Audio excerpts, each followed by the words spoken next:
Hi friends, ఈ రోజు మనం ఈ వీడియోలో గ్రూప్ డి లో ఒక పోస్ట్ అయిన అసిస్టెంట్ టిఎల్ అండ్ ఏసీ గురించి డీటెయిల్డ్ గా తెలుసుకుందాం. మనం దాని జాబ్ రోల్, శాలరీ, స్టడీ అందులో జాయిన్ అయితే మనం స్టడీ వేరే వాటికి చదవడానికి మనకి టైం దొరుకుతా, ప్రమోషన్స్ గురించి, డ్యూటీ అవర్స్ ఎలా ఉంటాయి, నైట్ షిఫ్ట్స్ ఉంటాయా లేదా, వర్క్ ప్లేస్ ఎలాంటి సిటీలో వస్తుంది, ఫ్యామిలీ లైఫ్ ఉంటుందా ఉండదా దానిలో, అండ్ లేడీస్కి ఎలా ఉంటుంది job, work load, training complete గా అయితే తెలుసుకుందాం. సో దట్ మీరు ప్రిఫరెన్స్ ఇచ్చేటప్పుడు అండ్ గ్రూప్ డి లో ఉన్న 14 పోస్ట్ లో ఏ జాబ్ ఎలాంటిది అన్నది మీరు తెలుసుకుంటే ప్రిఫరెన్స్ ఇచ్చేటప్పుడు డెఫినెట్ గా మీకు ఉపయోగపడుతుంది. అండ్ మీకు నచ్చిన జాబ్ ని లైఫ్ లాంగ్ మీరు చేయొచ్చు అనమాట. లేకపోతే ఒకవేళ మీరు తప్పు ప్రిఫరెన్స్ కనుక ఇచ్చారంటే మీరు ఈవెన్ 90 మార్క్స్ లేకపోతే 100 మార్క్స్ వచ్చి కూడా మీరు జాబ్ మీకు నచ్చని జాబ్ సెలెక్ట్ చేసుకోవాల్సి వస్తుంది అనమాట. సో అందుకని ఈ వీడియోలో అసిస్టెంట్ టిఎల్ అండ్ ఏసీ గురించి క్లియర్ గా మొత్తం డీటెయిల్స్ అయితే విత్ ఇమేజెస్ నేను మీకు చూపిస్తాను. సో చివరి వరకు చూడండి, మిస్ అవ్వకుండా ఉంటారు. కంప్లీట్ గా తెలుసుకుని మీ డెసిషన్ అన్నది తీసుకోండి. మరి ఇంకెందుకు ఆలస్యం, పదండి స్టార్ట్ చేసేద్దాం. నా పేరు చేస్తాను, మీరు చూస్తున్నారు exam tricks channel. Video start చేసే ముందు టెక్స్ట్ బుక్ నుంచి మనకు ఆఫర్ అయితే ఉందన్నమాట. 30th and 31st Jan నుంచి మనకి ఏంటంటే ఆ 2 రోజులు ఎవరైతే text book yearly pass pro తీసుకుంటారో 351 రూపీస్కి మీకు ఈ పాస్ ప్రో అయితే వస్తుంది. కూపన్ కోడ్ ECKS వాడాలి. ఓకే, ఎక్స్ట్రా 12% డిస్కౌంట్ అయితే వస్తుంది. సో దట్ మీకు ఎలాగో మనం మార్క్స్ గురించి అయితే ఒక 2-3 వెబ్సైట్లు అయితే తీసుకోవాలి. సో తక్కువకి వస్తుంది కాబట్టి ఎవరైతే తీసుకోలేదో డెఫినెట్ గా టెక్స్ట్ బుక్ పాస్ ప్రోని కన్సిడర్ చేయొచ్చు. అండ్ ఇందులో మీకు మార్క్స్ తో పాటు PYQs ఇవన్నీ కూడా దొరుకుతాయి. అండ్ ఓన్లీ రైల్వేస్ అనే కాదు, మీకు ఇందులో బ్యాంక్స్ కానీ SSC కానీ రకరకాల ఎగ్జామ్స్ సంబంధించిన PYQs అండ్ మార్క్స్ అయితే దొరుకుతాయి. సో తీసుకోవాలి అనుకుంటే కింద డిస్క్రిప్షన్ లో లింక్ అయితే ఉంటుంది, టెక్స్ట్ బుక్ పాస్ ప్రో అక్కడి నుంచి తీసుకోవచ్చు. ఫ్రెండ్స్, వీడియో స్టార్ట్ చేసే ముందు ఇలాగే మీకు వేరే జాబ్స్ మీద, గ్రూప్ డి రిలేటెడ్ ఏదైనా జాబ్స్ మీద మీరు తెలుసుకోవాలి అనుకుంటున్నారు, ఫుల్ డీటెయిల్ అనుకుంటే ఆ జాబ్ నేమ్ రాసి లాస్ట్ లో job role, suppose points men అనుకోండి, పాయింట్స్ మెన్ జాబ్ రోల్ అని అయితే కింద కామెంట్ చేయండి, దాని మీద వీడియో చేస్తాను. ఎక్కువ మంది దేని గురించి అడుగుతారో ఫస్ట్ దాని మీద వీడియో అయితే చేస్తాను. సో జాబ్ రోల్ గురించి తెలుసుకునే ముందు యాక్చువల్ గా అసిస్టెంట్ టిఎల్ అండ్ ఏసీ అంటే ఏంటో చూద్దాం. Assistant TL and AC, TL అంటే ట్రైన్ లైటనింగ్, ఓకేనా, ట్రైన్ లో ఉండే లైట్స్ కి రిలేటెడ్ వర్క్ అనమాట. అండ్ ఏసీ అంటే మీకు తెలుసు కదా, ఎయిర్ కండిషనింగ్. ఈ రెండిట్లకి సంబంధించి మేజర్ గా ఈ వర్క్ అయితే ఉంటది. ఇందులో మనకి 2 రకాలు ఉంటాయి, open line and work shop. Open line అంటే ఏంటి, వర్క్ షాప్ అంటే ఏంటి, డిఫరెన్స్ తెలియకపోతే, ఇప్పుడు వర్క్ షాప్ అంటే మీకు షెడ్స్ టైప్ లో ఉంటాయి అనమాట, ఓకేనా. సో ఓపెన్ లైన్ అంటే మనకి ఏమవుతుంది, స్టేషన్స్ తర్వాత బయట మనకి ట్రైన్స్, రన్నింగ్ ట్రైన్స్ ఉంటాయి కదా, వాటిల్లో వర్క్ చేయడాన్ని ఓపెన్ లైన్ అంటారు అనమాట. ఈ 2 కాకుండా ట్రైన్ కి సంబంధించి కొంత టైం అయిపోయిన తర్వాత, కొంత వ్యాలిడిటీ అయిపోయిన తర్వాత మనకి వర్క్ షాప్స్ కి పంపిస్తారు. అందులో ఉన్న పార్ట్స్ అన్నిటిని ఒకసారి చెక్ చేసి నీడ్ని బట్టి కొత్తవి రీప్లేస్ చేసి ట్రైన్ ని మళ్ళీ సర్వీసింగ్ లాంటిది చేస్తారు అనుకోవచ్చు, ఓకేనా. సో వర్క్ షాప్ లో మనకి ఆ టైప్ ఆఫ్ వర్క్ ఉంటుంది.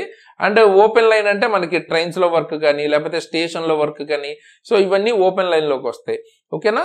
సో ఇక్కడ మనకి ఓపెన్ లైన్ అంటే ట్రైన్స్ రన్నింగ్ లో ఉంటూనే ఉంటాయి కాబట్టి 24/7 365 days ఎమర్జెన్సీ లాంటి వర్క్ అన్నమాట. అంటే కంపారిటివ్లీ వర్క్ షాప్ తో పోలిస్తే మీకు లీవ్స్ కానీ అండ్ తర్వాత ఫెస్టివల్స్ లో హాలిడేస్ కానీ తక్కువ వస్తాయి. కంపారిటివ్లీ ఏముంది, ఫెస్టివల్స్ లో మీకు యాక్చువల్ గా ఇంకా ఎక్కువ వర్క్ ఉంటుంది అనమాట, ఎక్స్ట్రా ట్రైన్స్ వేస్తారు కాబట్టి ఓపెన్ లైన్ లో టిఎల్ అండ్ ఏసీ వాళ్ళకి కావచ్చు, లేకపోతే చాలా పోస్టులకి మీకు గ్రూప్ డి లో ఫెస్టివల్స్ టైంలో ఇంకా ఎక్కువ వర్క్ ఉంటుంది. అండ్ మీరు ఒకవేళ లీవ్ అప్లై చేసినా దొరికే ఛాన్సెస్ తక్కువ ఫెస్టివల్ టైంలో. అదే మీరు వర్క్ షాప్ లో కనుక సెలెక్ట్ చేసుకుంటే వర్క్ షాప్ లో మీకు ఫెస్టివల్ రోజు మాక్సిమం హాలిడే ఇస్తారు. సో మీరు లీవ్ కూడా అప్లై చేయాల్సిన అవసరం ఉండదు, అండ్ లీవ్స్ కూడా కొంచెం బాగా దొరుకుతాయి.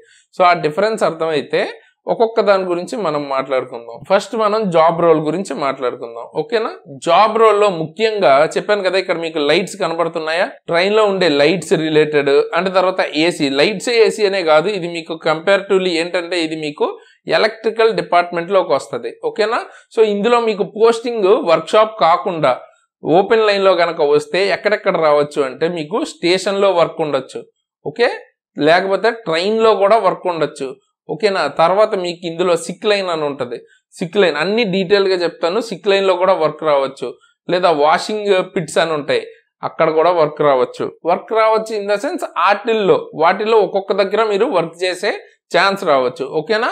సో ఇప్పుడు మనం ఫస్ట్ ట్రైన్లో వర్క్ ఉంటే ఏంటి అన్నది చూస్తే, ట్రైన్లో మీకు ఇలాగా ఎలక్ట్రికల్కి సంబంధించి ఈ జాబ్ ఎలా ఉంటుందంటే, ట్రైన్లో ఇప్పుడు మీరు ఇప్పుడు ఇది ఇండియా మ్యాప్ అనుకుంటే ఢిల్లీ, నార్త్లో ఢిల్లీ నుంచి ట్రైన్ కనుక స్టార్ట్ అయితే మీకు అది ఎక్కడ హైదరాబాద్ వరకు ఉందనుకుందాం ఆ ట్రైన్, ఓకేనా. సో ఢిల్లీ నుంచి హైదరాబాద్ వచ్చే వరకు అండ్ హైదరాబాద్ నుంచి ఢిల్లీ తిరిగి వెళ్ళే వరకు మీరు ఢిల్లీలో మీ హెడ్ క్వార్టర్స్ అయితే ఢిల్లీలో train lighting and AC related మీరు హెల్పర్గా అందులో గనక ట్రైన్లో గనక ఎక్కితే హైదరాబాద్ వచ్చి మళ్ళీ ఢిల్లీ వెళ్ళే వరకు మీరు డ్యూటీలో ఉన్నట్టే, డ్యూటీ చేస్తారనమాట. సో ఆ జర్నీ మొత్తం మీరు ఏసీ రిలేటెడ్ వర్క్, ఏసీలో ఏమైనా ఫెయిల్యూర్స్ ఉన్నా, లీకేజెస్ ఉన్నా, సో ఏసీ ఎక్కువ కూలింగ్ ఎక్కువైనా, కూలింగ్ తక్కువ ఉన్నా కూడా సో దాని రిలేటెడ్ వర్క్ అయితే మీరు చేయాల్సి ఉంటుంది. అదే కాకుండా train light related work, okay. So ఎక్కడైనా లైట్ వర్క్ అవ్వకపోయినా లేదా ఫ్యాన్స్ రిలేటెడ్, ఏసీలోనే అని కాదు స్లీపర్లో కానీ ఎక్కడైనా ఫ్యాన్స్ వర్క్ అవ్వకపోయినా మీకు కంప్లైంట్ ఇస్తారు. 139 వాటికి ఎంక్వైరీకి కంప్లైంట్ ఇస్తారు. సో మీకు కంట్రోల్ రూమ్ నుంచి మెసేజ్ వస్తుంది, మీరు ఆ కోచ్కి వెళ్ళి అది కరెక్ట్ చేయాల్సి ఉంటుంది, రెక్టిఫై చేయాల్సి ఉంటుంది, ఓకే. సో బేసిక్గా ట్రైన్లో ఉన్న ఎలక్ట్రిక్ వర్క్ మొత్తం మీరు మెయింటైన్ చేయాల్సి ఉంటుంది. అందులో మీకు నార్మల్ ట్రైన్ అయితే టెక్నీషియన్ అండ్ తర్వాత హెల్పర్ అంటే అసిస్టెంట్. ఇప్పుడు మీరు ఏదైతే ఇప్పుడు ఈ జాబ్ చూస్తున్నారో assistant TL and AC group D నుంచి, సో టెక్నీషియన్ అండ్ హెల్పర్ ఇద్దరు ఉంటారు. అదే మీరు వందే భారత్ అటువంటి ట్రైన్స్ చూస్తే ఒక జేఈ, తర్వాత టెక్నీషియన్ అండ్ తర్వాత హెల్పర్, ముగ్గురు ఉంటారు అనమాట, ఓకేనా. సో ఇలాగైతే ఉంటుంది. సో ఇది చూస్తున్నారు కదా, ఇట్లా మీకు ట్రైన్ లోపల ఏసీ కోచెస్లో ఇట్లా మీకు కనిపిస్తాయి అనమాట. సో వీటిని యూజ్ చేసుకుని మీరు ఏసీకి రిలేటెడ్ వర్క్ అయితే చేయాల్సి ఉంటుంది. వాటిలో ఏమైనా ప్రాబ్లమ్స్ వచ్చినా రెక్టిఫై చేయాలి అండ్ దాంతోపాటు కూలింగ్ రిలేటెడ్ కూడా మీరు వర్క్ అయితే చేస్తారు. ఒకవేళ అంటే మీరు పెట్టిన కూలింగ్ రాకపోయినా వర్క్ చేస్తారు, వాటర్ లీకేజెస్ ఉన్నా, ఫిల్టర్ ప్రాబ్లమ్స్ ఉన్నా, ఇవన్నీ కూడా వర్క్ చేస్తారు ట్రైన్లో ఉండగా. సో మీకు అన్ని రోజులు వర్క్ అంటే మీకు ఎలాగ మరి రెస్ట్ ఎలాగా, ఫ్యామిలీ టైం ఎలాగా అంటే మీకు ఇప్పుడు 4 days జర్నీ ఉందనుకుందాం. అంటే Delhi to Hyderabad or some other place ఒక 2 days వెళ్ళడానికి, ఒక 2 days రావడానికి, ఓకే. సో ఎక్కిన దగ్గర నుంచి మీరు మళ్ళీ రిటర్న్ వచ్చే వరకు డ్యూటీలో ఉన్నట్టే కన్సిడర్ చేస్తారు, ఆన్ డ్యూటీయే. అండ్ దానిలో మధ్యలో మీరు ఒకవేళ ఇప్పుడు డెస్టినేషన్ అంటే ఢిల్లీ నుంచి హైదరాబాద్ వెళ్ళారనుకోండి, హైదరాబాద్లో మీకు ఒక 12 hours గ్యాప్ అయితే దొరుకుతుంది, దాన్ని రెస్ట్ కింద తీసుకుంటారు. సో అరౌండ్ ఒక 4 days కనుక మీకు జర్నీ ఉంటే ఒక 80 hours దగ్గరగా మీకు ఆన్ డ్యూటీ కింద తీసుకుంటారు అనమాట. నార్మల్గా పర్ డే 8 hours అనుకుంటే 80 అంటే 10 days మీరు వర్క్ చేసినట్టు. సో ఆల్రెడీ 4 days కానీ 5 days కానీ మీకు అయిపోతే రిమైనింగ్ 5 days మీకు రెస్ట్ కింద వస్తుంది అనమాట, ఓకేనా. ఒకవేళ నీడ్ ఉంటే మళ్ళీ తీసుకుంటే కూడా ఓటీ అన్నది ఇస్తారు ఒకవేళ, ఓకేనా. ఎక్స్ట్రా టైం కనుక చేస్తే ఓటీ కూడా ఇస్తారు. బట్ ఒకవేళ ఎక్స్ట్రా టైం ఓటీ ఇవ్వకపోతే మాత్రం మీకు ఈ 5 days రెస్ట్ వస్తుంది తర్వాత, ఓకే. సో ట్రైన్లో జర్నీలో ఉన్నప్పుడు చదవటానికి టైం దొరుకుతుందా, లేకపోతే మీకు ఇందులో స్టడీ రిలేటెడ్ ఎలా ఉంటుంది అంటే 4 days 5 days లేకపోతే కంటిన్యూస్గా అట్లాగా వర్క్ చేస్తున్నప్పుడు ఖచ్చితంగా టైర్డ్ అయితే అయిపోతారు అనమాట, ఓకేనా. సో మీరు చదవాలనుకున్నా చదివేలా ఉండదు అండ్ మీకు వర్క్ ఉంటూనే ఉంటుంది ఏదో ఒక దగ్గర. సో అంతగా మీరు ఈ 4-5 days ఏదైతే జర్నీ టైం ఉంటుందో స్టడీకి ఎక్కువగా యూటిలైజ్ చేసుకోవడం కొంచెం కష్టమే. కాకపోతే మీకు రెస్ట్ టైం దొరుకుతుంది కదా next 5 days what ever. So ఆ రెస్ట్ టైంలో మీరు ఒక 2 days రెస్ట్ తీసుకున్న ఒక 3 days మీరు చదవాలి అని మీరు అనుకుంటే మేనేజ్ చేసుకోవచ్చు, ఓకే. సో ఆ టైప్లో మీకు రెస్ట్ అయితే దొరుకుతుంది. ట్రైన్లో వెళ్తే మాత్రం మీకు extra TA per day 500 rupees వరకు వస్తుంది అన్నమాట, ఓకేనా. సో ఇదే మీకు ఒక 6,000+ వరకు పర్ మంత్ ఎక్స్ట్రాగా ఇన్కమ్ వస్తుంది ఒకవేళ ట్రైన్లో కనుక వెళ్తే. కాకపోతే మీరు చూస్ చేసుకోలేరు నేను ట్రైన్లోకి వెళ్ళాలా లేకపోతే స్టేషన్లో ఉండాలా అన్నది, ఓకే. మీరు వర్క్షాప్ ఓపెన్ లైనా మాత్రమే స్టార్టింగ్లో ఇప్పుడు ప్రిఫరెన్స్ ఇచ్చేటప్పుడు చూస్ చేసుకోగలుగుతారు. ఒకవేళ ఓపెన్ లైన్ వస్తే ఎస్ఎస్సి కానీ వాళ్ళు చూస్ చేస్తారు అండ్ దట్టు మీకు మారుస్తూ ఉంటారు అనమాట. ప్రతి 3 monthsకి స్టేషన్ నుంచి ట్రైన్ అనో అట్లా మారుస్తూ ఉంటారు, ఓకే. సో అలా ఉంటుంది. నెక్స్ట్ మీరు పెద్ద స్టేషన్స్లో అంటే మీరు ఎక్కడ పోస్టింగ్ ఎక్కడ వస్తుంది జనరల్గా మీకు అంటే జంక్షన్స్లో కానీ లేదా బిగ్ స్టేషన్స్లో కానీ పోస్టింగ్ వస్తుంది అనమాట. అంటే జనరల్గా సిఎన్డబ్ల్యూ ఎక్కడైతే ఉంటుందో అదే ప్లేసుల్లోనే మీకు కూడా జాబ్ వచ్చే ఛాన్స్ ఉంటుంది, ఓకే. చిన్న చిన్న స్టేషన్స్లో రోడ్ సైడ్ స్టేషన్స్లో రావన్నమాట, ఓకే. సో పెద్ద స్టేషన్స్లోనే వస్తాయి అండ్ ఒకవేళ మీది జంక్షన్ అని మీదే స్టార్టింగ్ కానీ ఎండ్ పాయింట్ కానీ అయితే అక్కడికి వచ్చే ట్రైన్స్ ఉంటాయి కదా, సో ఎండింగ్ ట్రైన్ అనుకోండి, మీ దగ్గరికి స్టేషన్కి వచ్చిన తర్వాత అక్కడ ఉన్న మొత్తం కోచెస్కి సంబంధించి ట్రైన్ లైట్నింగ్ ఉంటుంది కదా, అంటే ట్రైన్ లైట్స్ని ఆఫ్ చేయాల్సి ఉంటుంది. ఓకే, ఆ లైట్స్ ఫ్యాన్స్ అవన్నీ ఆఫ్ చేయాల్సి ఉంటుంది వాషింగ్ పిట్కి తీసుకెళ్లే ముందు. ఓకేనా, సో ఆ వర్క్ కూడా మీరే చేయాల్సి ఉంటుంది. ఒకవేళ మీ దగ్గర నుంచి ట్రైన్ స్టార్ట్ అవుతుంది అనుకుంటే మీరు ఒక 15 minutes ముందో 30 minutes ముందో మీకు నైట్ టైం అయితే మొత్తం కోచెస్లో లైట్స్ అయితే ఆన్ చేయాల్సి ఉంటుంది. ఓకేనా, ఈ టైప్ ఆఫ్ వర్క్ కూడా ఉంటుంది. అండ్ దీని తర్వాత ఒకవేళ అదే ఎండ్ అయితే మీరు వాషింగ్ పిట్కి అంటే ట్రైన్ని సర్వీసింగ్కి లాగా మెయింటెనెన్స్కి లాగా తీసుకెళ్తారనమాట మొత్తం క్లీన్ చేయడానికి. సో వాషింగ్ పిట్ అంటే ఇక్కడ చూపిస్తున్న విధంగా ఉంటుంది. సో ఇందులో వాష్ చేస్తారు, మీరు వాష్ చేయాల్సిన అవసరం లేదు, అది వేరే డిపార్ట్మెంట్. అండ్ ఆటోమేటిక్గా అదే ఇక్కడ మనకి చూస్తున్న విధంగా వాషింగ్ అయితే అవుతుంది. అయితే ఇక్కడ టిఎల్ అండ్ ఏసీ వాళ్ళు ఏం చేస్తారు, టిఎల్ అండ్ ఏసీ వాళ్ళు ఇప్పుడు ఇందులో వాటర్తో ఇట్లా మనకి ట్రైన్ వెళ్ళిన తర్వాత వాటర్తో మొత్తం దాని మీద క్లీన్ చేసిన తర్వాత మీకు ట్రైన్లో ఉండే సాకెట్స్ కానీ ఎలక్ట్రానిక్ ఆర్ ఎలక్ట్రికల్ ఎక్విప్మెంట్స్ ఉంటాయి కదా, వాటిల్లోకి వాటర్ వెళ్ళిందా లేదా, అన్ని కరెక్ట్గా ఉన్నాయా లేదా, ప్రాపర్గా వర్క్ అవుతున్నాయా లేదా చెక్ చేసుకోవాల్సి ఉంటుంది అనమాట. అండ్ మెయింటెనెన్స్ రిలేటెడ్ ఇష్యూస్ ఏమైనా ఉంటే కూడా మీరు ఈ వాషింగ్ పిట్ తర్వాతే చూసుకోవాల్సి ఉంటుంది. సో ఇలాగ మీకు లైట్స్ వర్క్ అవుతున్నాయా లేదా, తర్వాత ఫ్యాన్స్ వర్క్ అవుతున్నాయా లేదా, ఓకే, ఇట్లా మీకు కనిపిస్తున్న సాకెట్స్ ఉన్నాయి చూసారా, ప్రతి సాకెట్ కూడా మీరు ఒక బల్బ్ని తీసుకుని చెక్ చేయాల్సి ఉంటుంది అన్నమాట, సాకెట్ వర్క్ అవుతుందా లేదా, ఈవెన్ స్విచ్చెస్ వర్క్ అవుతున్నాయా లేదా, ఆఫ్ చేస్తే ఆఫ్ అవుతుందా లేదా. సో ఆ టైప్లో వర్క్ అయితే చేయాల్సి ఉంటుంది. ఇక్కడ మీరు చూడొచ్చు ఇట్లా బల్బ్ని పెట్టి మనం చెక్ అయితే చేస్తాం అనమాట టిఎల్ అండ్ ఏసీకి సంబంధించి. వాషింగ్ పిట్లో వస్తే ఈ టైప్ ఆఫ్ డ్యూటీ ఉంటుంది. అండ్ ఇంకోటి వాషింగ్ తర్వాత మనకి ఇక్కడ ఈ జర్నీ తర్వాత ఇక్కడ ఇది మీకు ట్రాన్స్ఫార్మర్ అండ్ తర్వాత బ్యాటరీ ఉంటుంది అనమాట. ఓకేనా, సో బ్యాటరీ ఏదైనా ప్రాబ్లం ఉంటే దాన్ని ఛార్జ్ చేయడం కానీ లేకపోతే దానికి రిలేటెడ్ ఇష్యూస్ ఏమైనా ఉంటే చూడటం. అంటే తర్వాత ఇక్కడ దీనికి సంబంధించి అటాచ్మెంట్స్ ఉంటాయి, ఇక్కడ బోల్ట్స్ నట్స్ అన్ని స్ట్రాంగ్గా ఉన్నాయా లేదా, ఎందుకంటే రన్నింగ్లో ఊడిపోకూడదు కదా, సో స్ట్రాంగ్గా ఉందా లేదా సేఫ్టీ రిలేటెడ్గా చెక్ చేసుకుంటారు ఎలక్ట్రికల్వి. ఓకే, సో ఇక్కడ చూపిస్తున్న విధంగా మీకు ట్రాన్స్ఫార్మర్ కానీ బ్యాటరీ కానీ రెండింటిని సేఫ్టీగా ఉన్నాయా లేదా అని చెక్ చేస్తారు. ఒకవేళ పైన మీకు ట్రైన్ లైట్నింగ్లో కనుక అంటే మీరు ఇంతకుముందు చెక్ చేసినప్పుడు పైన ఉన్న సాకెట్స్లో కానీ ఎక్కడైనా ఎలక్ట్రికల్ ఇష్యూస్ వస్తే ఇట్లా మీరు కింద ఇట్లా వాషింగ్ పిట్ కింద ఇట్లా మీకు స్పేస్ ఉంటుంది. సో ఇందులోకి వచ్చి మీరు చెక్ చేసుకోవచ్చు వైరింగ్ ఎట్లా ఉంది ఏంటి అన్నట్టు. అంటే తర్వాత ఇట్లా మీరు కింద స్పేస్ అయితే ఉంటుంది, మీరు వర్క్ అయితే చేసుకోవచ్చు, మీకు ఎక్కడ ఇష్యూ ఉంది ఏంటి అని చెక్ చేయొచ్చు.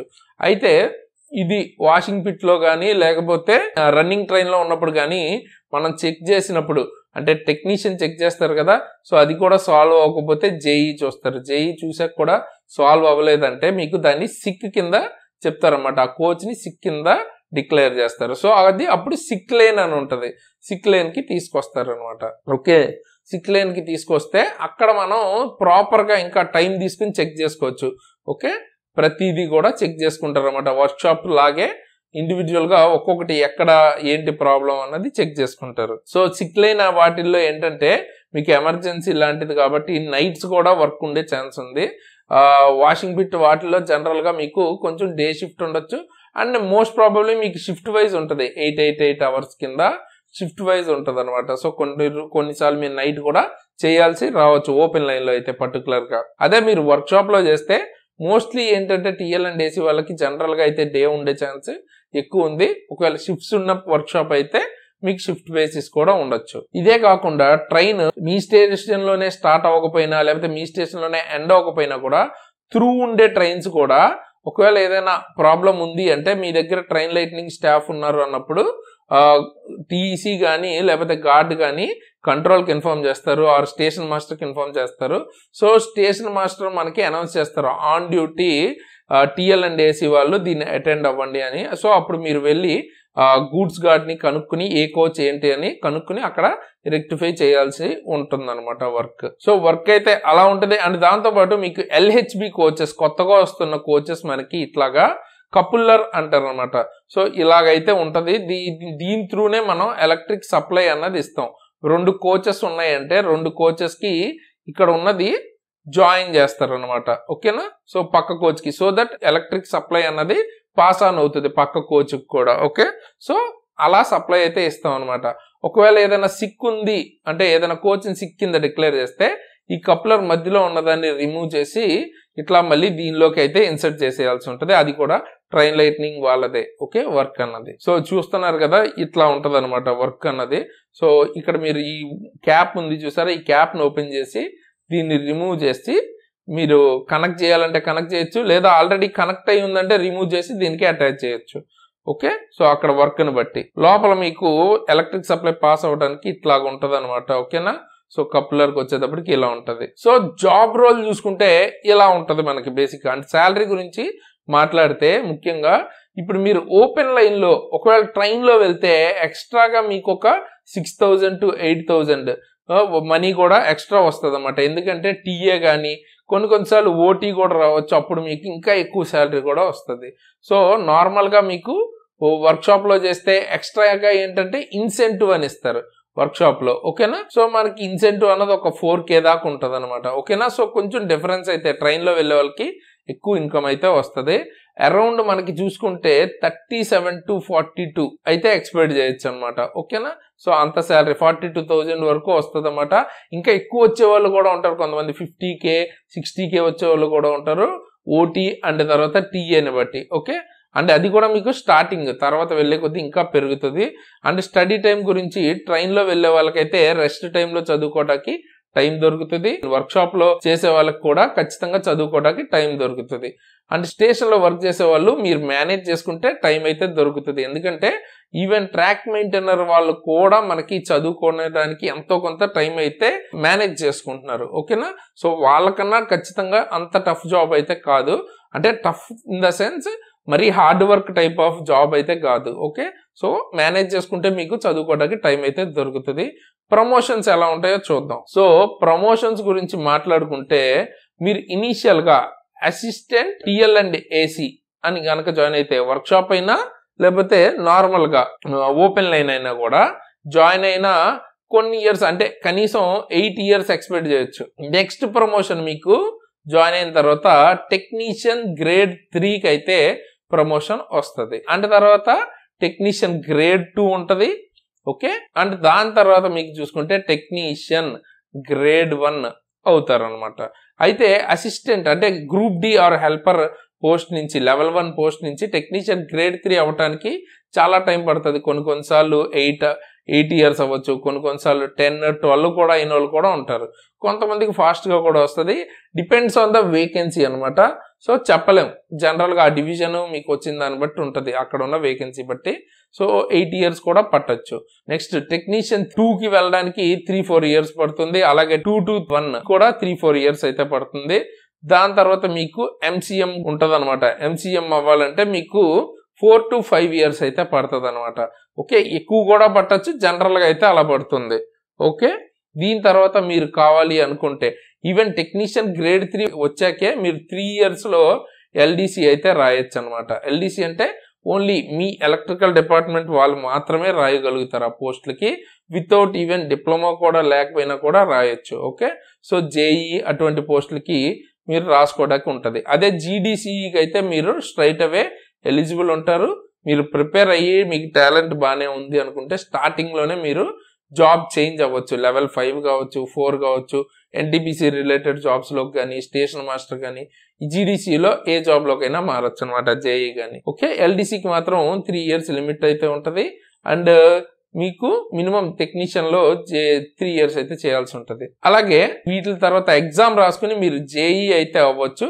జేఈ తర్వాత మీరు 4-5 years లేకపోతే 6 years కి ఎస్ఎస్సి అయితే అవుతారు అనమాట. సో మనకి గ్రేడ్ లెవెల్ 1 నుంచి మొదలు పెడితే లెవెల్ 7 వరకు వెళ్ళే ఛాన్స్ ఉంది మినిమం, అంటే ఎగ్జామ్స్ రాసుకునేటట్టయితే. లేకపోతే ఎంసీఎం అంటే లెవెల్ 6 వరకు అయితే వెళ్ళొచ్చు. ఓకే, అండ్ ఈవెన్ ఎస్ఎస్సి తర్వాత కూడా మీరు గ్రూప్ బి పోస్టులకి మీకు గనక ఇంట్రెస్ట్ ఉంటే ఆఫీసర్ పోస్టులకు కూడా చదువుకుని ఎగ్జామ్ రాసి వెళ్ళొచ్చు అనమాట. ఓకేనా, సో డిపెండ్స్, అంటే మీ టాలెంట్ ని బట్టి ఉంటుంది ఇదంతా. సో ప్రమోషన్ అయితే ఈ టైప్ ఆఫ్ విధంగా ఉంటుంది. నెక్స్ట్ డ్యూటీ అవర్స్ గురించి మాట్లాడుకుంటే ట్రైన్ లో వెళ్ళే వాళ్ళకి ఇంకా డ్యూటీ అవర్స్ ఏముంది, ట్రైన్ వెళ్ళి వచ్చేదాకా మొత్తం డ్యూటీలో ఉన్నట్టే. అండ్ తర్వాత ఓపెన్ లైన్ వాళ్ళకి 8 hours డ్యూటీ అయితే ఉంటది, షిఫ్ట్ వైజ్ ఉంటది. ఓకే, అండ్ వర్క్షాప్ వాళ్ళకు కూడా 8 అవర్స్ డ్యూటీ అయితే ఉంటుంది. జనరల్ షిఫ్టే ఉంటుంది, అంటే డే డ్యూటీ ఉంటుంది. సో నైట్స్ ట్రైన్లో వెళ్ళే వాళ్ళకి నైట్ డ్యూటీ అయితే పక్కా ఉంటుంది. అలాగే ఓపెన్ లైన్ వాళ్ళకి కూడా నైట్ డ్యూటీ ఉండే ఛాన్స్, ట్రైన్లో వెళ్ళే వాళ్ళకి ఓపెన్ లైన్ వాళ్ళకి నైట్ డ్యూటీ అయితే ఉంటుంది. వర్క్షాప్ వాళ్ళకి మ్యాక్సిమం అయితే ఉండకపోవచ్చు. Okay, depends on the workshop rules అనమాట. Okay, so next workplace కూడా మీకు బిగ్ సిటీస్ తర్వాత జంక్షన్స్ లోనే మాక్సిమం పోస్టింగ్ వస్తుంది. చిన్న చిన్న ప్లేసెస్ లోంచి టౌన్స్ లోంచి మీకు మాక్సిమం పోస్టింగ్ అయితే ఉండదు. అలాగే మీరు ఒకవేళ ట్రైన్కి వెళ్ళేటట్టయితే ఫ్యామిలీ లైఫ్ డెఫినెట్ గా డిస్టర్బ్ అవుతుంది. ఎందుకంటే ఒక 4-5 days మీకు ఎంత ఎమర్జెన్సీ ఉన్నా రావడానికి ఉండదు. సో తర్వాత మీకు టైం అయితే ఉంటుంది. సో డిపెండ్స్, అది మీరు ఎలా చూస్తారు అన్న దాన్ని బట్టి. నార్మల్ గా అయితే మాత్రం ఒక ఓకే మనకి మోడరేట్ లెవెల్ ఆఫ్ టైం అయితే దొరుకుతుంది ఫ్యామిలీతో స్పెండ్ చేయడానికి, 8 అవర్స్ డ్యూటీ కాబట్టి. ఓకే, లేడీస్ కి కూడా డిగ్నిఫైడ్ కొంతవరకు ఇక్కడ మనకి ఇందులో జాబ్ డిగ్నిఫైడ్ అన్న తర్వాత మరీ హార్డ్ వర్క్ కూడా కాదు. సో కంపారిటివ్లీ కన్సిడర్ అయితే చేయొచ్చు లేడీస్ కూడా. ఓకేనా, సో అది మీకు జాబ్ రోల్ విన్నారు కదా, సో మీరు చేయగలరా లేదా అన్నది డిసైడ్ అవ్వండి. అండ్ వర్క్ లోడ్ కూడా మోడరేట్ అనమాట, మరి ట్రాక్ మెయింటైనర్ ఆ లెవెల్ ఆఫ్ వర్క్ లోడ్ అయితే ఉండదు.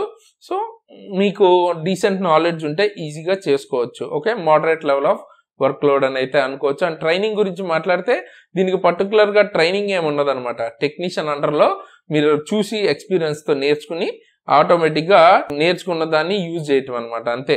సో ఎక్స్పీరియన్స్ బట్టి వస్తుంది, అంతే. స్పెసిఫిక్ ట్రైనింగ్ అయితే ఏమి ఉండదు. సో మనకి అసిస్టెంట్ టిఎల్ అండ్ ఏసీకి సంబంధించి చూస్తే అదనమాట గైజ్ కంప్లీట్ ఇన్ఫర్మేషన్. ఓకేనా, మిగతా వేరే జాబ్ రోల్స్ లో మీరు ఏ జాబ్ రోల్ గురించి తెలుసుకోవడానికి ఇష్టపడుతున్నారు, నెక్స్ట్ ఏ వీడియో చేయాలి, దేని మీద చేయాలి అన్నది కింద కామెంట్ చేయండి. ఎక్కువ మంది కామెంట్ చేసిన తర్వాత నెక్స్ట్ వీడియో అన్నది వస్తుంది. అండ్ రైల్వే రిలేటెడ్ మీరు సీరియస్ గా ప్రిపేర్ అవుతున్న వాళ్ళైతే మన దగ్గర క్లాసెస్ అయితే ఉంటాయన్నమాట. మీరు ఈవెన్ ఫిజిక్స్ రిలేటెడ్ బుక్ కొనుక్కోవాలన్నా, బయాలజీ, మ్యాథ్స్ ఇట్లాగా ఏ బుక్స్ కొనుక్కోవాలనుకున్నా 300 to 500 మినిమం అయితే ఉంటుంది. ఓకే, బుక్ కొనుక్కున్నా కూడా అది మీకు అర్థమవుతుంది లేదు అన్న గ్యారంటీ లేదు. అయితే మనం అయితే క్లాసెస్ దానికంటే బుక్స్ కన్నా చాలా తక్కువ ప్రైస్కి అయితే ఇస్తున్నాం. సో ఫిజిక్స్ క్లాస్ కానీ మీకు కెమిస్ట్రీ, బయాలజీ, మ్యాథ్స్, రీజనింగ్ కేవలం 299 క్లాసెస్ మీకు దొరుకుతాయి. కూపన్ కోడ్ SARAN కనుక వాడితే ఎక్స్ట్రా 10% డిస్కౌంట్ కూడా వస్తుంది. సో చాలా తక్కువ ప్రైస్కి 270 అలాగే మీకు వచ్చేస్తుంది అనమాట. ఫిజిక్స్ కానీ సబ్జెక్ట్ వైజ్ ఏ సబ్జెక్ట్ కావాలనుకున్నా, లేదు గ్రూప్ డి కంప్లీట్ గా కావాలి అనుకుంటే కూడా 899 దొరుకుతుంది. ఓకే, సో ఇందులో మీకు ది బెస్ట్ క్లాసెస్ అయితే ఉంటాయి. మొత్తం మీకు నేను గాని ఇందులో చెప్పిన టీమ్ మేట్స్ మిగతా వాళ్ళు కూడా రైల్వేలో మల్టిపుల్ జాబ్స్ క్లియర్ చేసిన వాళ్ళు. Okay, most of the people NTPC level jobs కూడా క్లియర్ చేసిన వాళ్ళు ఉన్నారు కాబట్టి ఆ లెవెల్ ఆఫ్ కంటెంట్ అయితే ఉంటది. అండ్ మీకు డెఫినెట్ గా గ్రూప్ డికి కానీ లేదు ALP టెక్నీషియన్ అందరికి ఉపయోగపడే క్లాసెస్ అనమాట. Even part B fitter trade కి రిలేటెడ్ క్లాసెస్ కూడా దొరుకుతాయి. General science, physics, chemistry, biology కలిపి కావాలనుకుంటే 599 దొరుకుతుంది. ALPకి సంబంధించిన బేసిక్ సైన్స్ అండ్ ఇంజనీరింగ్ 699 దొరుకుతుంది. టెక్నీషియన్ ఫుల్ కోర్స్ 999 దొరుకుతుంది గ్రేడ్ 3. అలాగే ALP full course CBT1, CBT2, part A, CBT కలిపి 1199 దొరుకుతుంది. కూపన్ కోడ్ SARAN వాడితే ఎక్స్ట్రా 10% డిస్కౌంట్ ప్రతి కోర్స్ మీద వస్తుంది. సో చాలా చాలా తక్కువ ప్రైస్ కి మీకు the best quality content railway related వస్తుంది. సో ఎవరైతే ఇంట్రెస్టెడ్ ఉందో అండ్ సీరియస్ గా ప్రిపేర్ అవుతున్నారో 100-200 కోసం చూసుకోకుండా జాబ్ కోసం డెఫినెట్ గా ట్రై చేయండి. అండ్ మా తరపు నుంచి మేమైతే ది బెస్ట్ ఇస్తాం. సో తీసుకోవాలి క్లాసెస్ అనుకుంటే కింద డిస్క్రిప్షన్ లో లింక్ అయితే ఉంటుంది. అక్కడ నుంచి క్లాసెస్ అయితే ఎగ్జామ్ ట్రిక్స్ యాప్ ని డౌన్లోడ్ చేసుకుని క్లాసెస్ అయితే తీసుకోవచ్చు. అండ్ మీరు కనుక రైల్వే రిలేటెడ్ అప్డేట్స్ కానీ గవర్నమెంట్ జాబ్ రిలేటెడ్ అప్డేట్స్ కానీ ఫాస్ట్ గా తెలుసుకోవాలనుకుంటే మన టెలిగ్రామ్ ఛానల్ లింక్ కింద డిస్క్రిప్షన్ లో ఉంటుంది. అందులో జాయిన్ అయితే అప్డేట్స్ అన్ని అక్కడ నేను మీకు పెడతాను అనమాట. అండ్ పర్సనల్ గా నన్ను ఫాలో అవ్వాలి అనుకుంటే కూడా నా ఇన్స్టాగ్రామ్ ID అండ్ లింక్ కింద డిస్క్రిప్షన్ లో ఉంటుంది. అక్కడి నుంచి మీరు నన్ను ఫాలో అవ్వాలనుకుంటే ఫాలో అవ్వచ్చు. సో ఇక్కడ దాకా వీడియో చూసారంటే డెఫినెట్ గా నచ్చి ఉంటుందని నేనైతే అనుకుంటున్నాను. నచ్చితే డెఫినెట్ గా లైక్ చేసి మీ ఫ్రెండ్స్ కి తప్పకుండా షేర్ చేయండి. సో దట్ మాకు చాలా మోటివేషన్ ఉంటుంది, ఎక్కువ వ్యూస్ అండ్ లైక్స్ ఉంటే. సో దట్ ఇటువంటి వీడియోస్ ని ఫాస్ట్ గా రెగ్యులర్ గా ఇంకా ఎక్కువ క్వాంటిటీలో మీకు తీసుకురావడానికి ఉంటుంది. అండ్ కొత్త వాళ్ళైతే సబ్స్క్రైబ్ చేసుకుని బెల్ ఐకాన్ ని క్లిక్ చేసి ఆల్లో పెట్టుకుని ఉంచుకొని మిస్ అవ్వకుండా ఉంటారు. ఇటువంటి మంచి మంచి వీడియోస్ వస్తూ ఉంటాయి. అండ్ అలాగే group D related best post preference డీటెయిల్గా ప్రతి పోస్ట్ గురించి కంపేర్ చేస్తే ఎక్స్ప్లెయిన్ చేశాను అనమాట. పోస్ట్ ప్రిఫరెన్స్ గురించి పెట్టుకొని వాళ్ళు ఎలా పెట్టాలి అనుకున్న వాళ్ళు శాలరీ, ప్రమోషన్, నైట్ డ్యూటీ అన్ని జాబ్స్ గురించి మాట్లాడాను. ఆ వీడియో ఎండ్ స్క్రీన్లో ఇస్తాను, చూడండి వాళ్ళు తప్పకుండా చూడండి. అలాగే safe zone, best safe zone ఏది అని కూడా వీడియో అయితే చేశాను. అది కూడా ఎవరికి అంటే మెడికల్గా B1 ఉన్న వాళ్ళకి ఏంటి, C1 ఉన్న వాళ్ళకి ఏంటి, లేకపోతే ఏ పోస్ట్ కావాలనుకున్న వాళ్ళు ఎలా పెట్టాలి, లేదు జాబ్ మనకి పక్కా రావాలి అంటే కట్ ఆఫ్ తక్కువ ఎక్కడుండే ఛాన్సెస్ ఉన్నవి, ఇటువంటి అనాలిసిస్తో బెస్ట్ సేఫ్ జోన్ వీడియో కూడా చేశాను గ్రూప్ డి రిలేటెడ్. ఎండ్ స్క్రీన్లో ఇస్తాను, చూడడం వల్ల తప్పకుండా ఆ 2 వీడియోస్ని తప్పకుండా చెక్ చేయండి. సో ఫైనల్గా ఈ వీడియోకి అయితే ఇంతే గైస్. ఇలాంటి మంచి మంచి వీడియోస్తో మేము ముందుకు మళ్ళీ వస్తున్నంత వరకు సైనింగ్ ఆఫ్ తేజస్.